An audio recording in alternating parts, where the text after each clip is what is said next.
And today on Bobby Learns, we'll be headed back to Unity 3D and back to the Starfield game. What I'm looking to do today, controller aspect, figure out what was causing me issues before with things in terms of animations. And today's 2-liter takedown is Pepsi Zero Sugar Wild Cherry. So if you've got your own drink, feel free to take a sip with me.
So I am out of time. So one of the things that I thought was really fun was actually watching it in the scene. Instead of having the camera directly behind the ship, I'd like to have it more like you move the ship around within our viewport.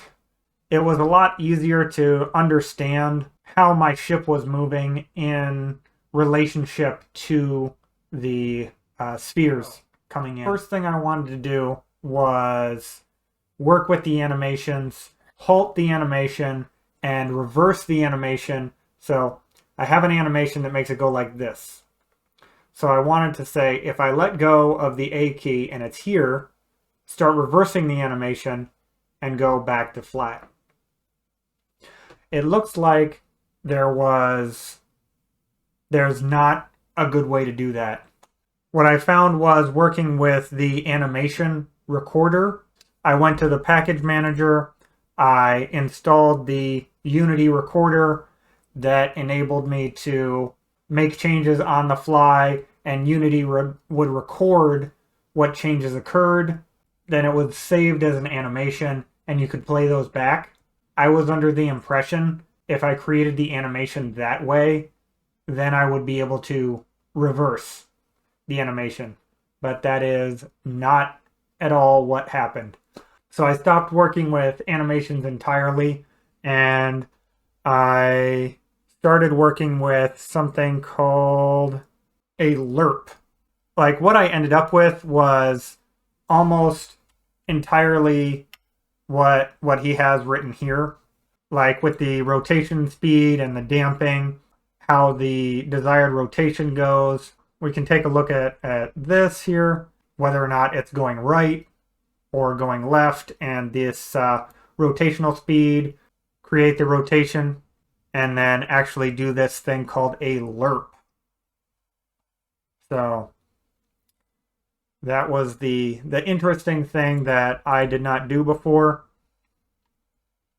And I like the way that it turned out. Now, originally, this thing was just spinning, and then I changed it to have a maximum for the left, and I noticed that it was kind of fun to do the spinning. So I'm letting the game kind of grow organically in that way. I made a percent chance for the spinning, the free spinning to occur. So right now I have a 50-50 chance for the spin to occur. So spinning across the field. So sometimes it's going to be capped and sometimes it's going to spin. And I can just put in, so now we've got a 10% chance. So now most of them are just going to be the regular tilts. And then eventually we'll get a spin. Maybe. There's a spin. Yeah. And I just thought that was a little bit of flavor, having that spin occur. So until next time.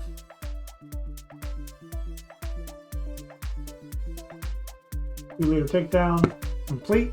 It is 8:38.